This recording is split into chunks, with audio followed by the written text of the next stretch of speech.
ಹರಿ, ನಾನು ನಿನ್ಗೆ ಮೊದ್ಲಿಂದಲೂ ಹೇಳ್ತಾ ಇದ್ದೀನಿ, ಎಲ್ರ ಮುಂದೆ ತಾಳಿ ಕಟ್ಟು, ಆಗ ಯಾರು ಏನು ಹೇಳೋದಕ್ಕೆ ಬರಲ್ಲ ಅಂತ. ಆದ್ರೆ ನೀನೇ ಧೈರ್ಯ ಮಾಡ್ತಿಲ್ಲ. ಅದೇ ಕೆಲಸ ಮಾಡ್ತೀನಿ, ನಾಳೆ ಆ ಕೆಲಸ ಮಾಡ್ತೀನಿ. ಓಕೆ ಸರಿ, ನಾಳೆನೆ ಹೋಗಿ ಆ ಪಕ್ಕದ ಎಸ್ಟೇಟ್ ಕಾಳಿಂಗಪ್ಪ ಇದ್ದಾರಲ್ಲ ಅವ್ರಿಗೆ ಹೇಳು. ಓ ಕಾಳಿಂಗಪ್ಪನಾ? ನೀನು ಅವನ ಹತ್ರ ಹೋಗಿ ಹೀಗೀಗೆ ನಾನು ಮದುವೆ ಆಗ್ತಿದ್ದೀನಿ ಅಂತ ಹೇಳು. ನೀನು ಹೇಳಿದ್ರೆ ಅವನು ಜನಗಳನ್ನೆಲ್ಲ ಒಟ್ಟುಗೂಡಿಸಿ ಕರ್ಕೊಂಡು ಬರ್ತಾನೆ. ಆಗ ನಿಮ್ಮಪ್ಪನ ಚಾಟಿ ಕೋವಿ ಇದ್ಯಾವುದು ನಡೆಯಲ್ಲ, ಎಲ್ಲ ಮೂಲೆಗೆ ಬೀಳುತ್ತೆ.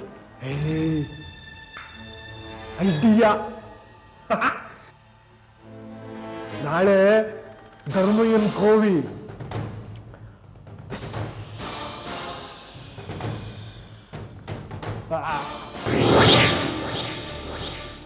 ನೋಡ್ಗುರು,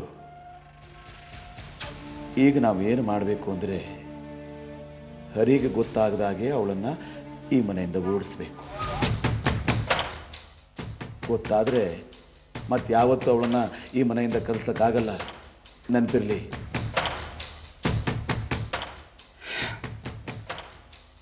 ಸರಿ ಬಿಡಿ, ಇವತ್ತು ರಾತ್ರಿ ಇದೆ ಅವಳಿಗೆ. ಮನೆ ಬಿಟ್ಟು ಹೋಗು ಅಂದ್ರೆ ಇದು ನನ್ನ ಗಂಡನ ಮನೆ ಅಂತ ಗಾಂಚಲಿ ಮಾಡ್ತೀಯಾ? ಈಗ ನೋಡ್ತೀನಿ ಯಾವ ಗಂಡ ಬರ್ತಾನಂತ ನೋಡ್ತೀನಿ. ಮುಚ್ಚೆ ಬಾಯಿ.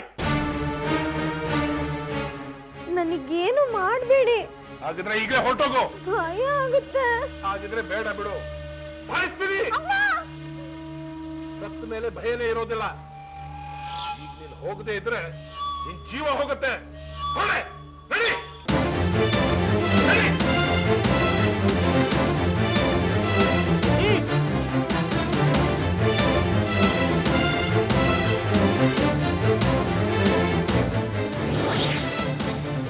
ಇಲ್ಲಮ್ಮ, ನಾನು ಸಾಯ್ಬೇಕು ಅಂತಾನೆ ಇದ್ದೆ. ಆದ್ರೆ ಏನ್ ಮಾಡ್ಲಿ, ನಿನ್ ಮುಖ ಒಂದೇ ಒಂದ್ಸರಿ ನಿನ್ ಮುಖ ನೋಡಿ ಸಾಯೋಣ ಬಂದಮ್ಮ.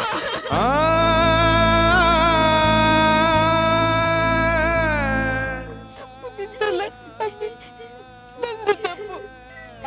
ನನಗೆ 2 ಗಂಡು ಮಕ್ಕಳು ಆದ ಕೂಡಲೇ ನಾನೇ ಸತ್ತು ಹೋಗಿದ್ದಿದ್ರೆ ಹೋಗ್ತಾನೆ ಇರ್ಲಿಲ್ಲ. ಇಬ್ಬರಿಗೂ ಕಷ್ಟ ತಪ್ಪಿತ್ತು. ನಾನ್ ತಪ್ಪು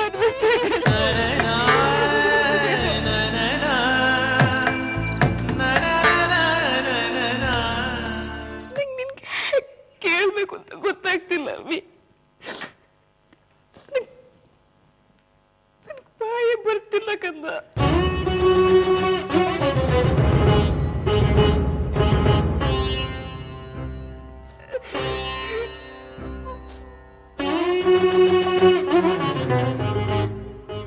ಮಗಳ ಹತ್ರ ಇದ್ದಲ್ಲ,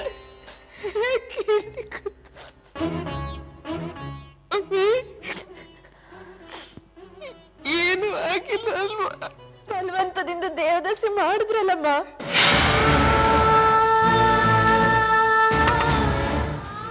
ಸಾಲ್ದ ಬೇರೇನು ಆಗಿಲ್ಲ ತಾನೆ? ಇಲ್ಲಮ್ಮ.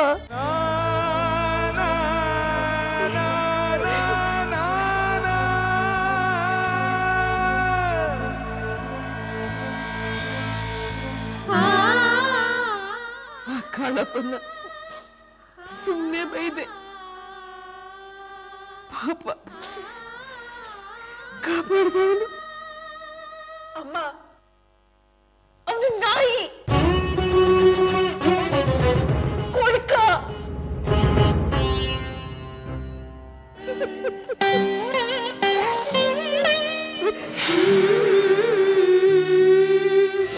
Tom ta na na dim ta tom ta na na tom ta na dim ta tom ta na na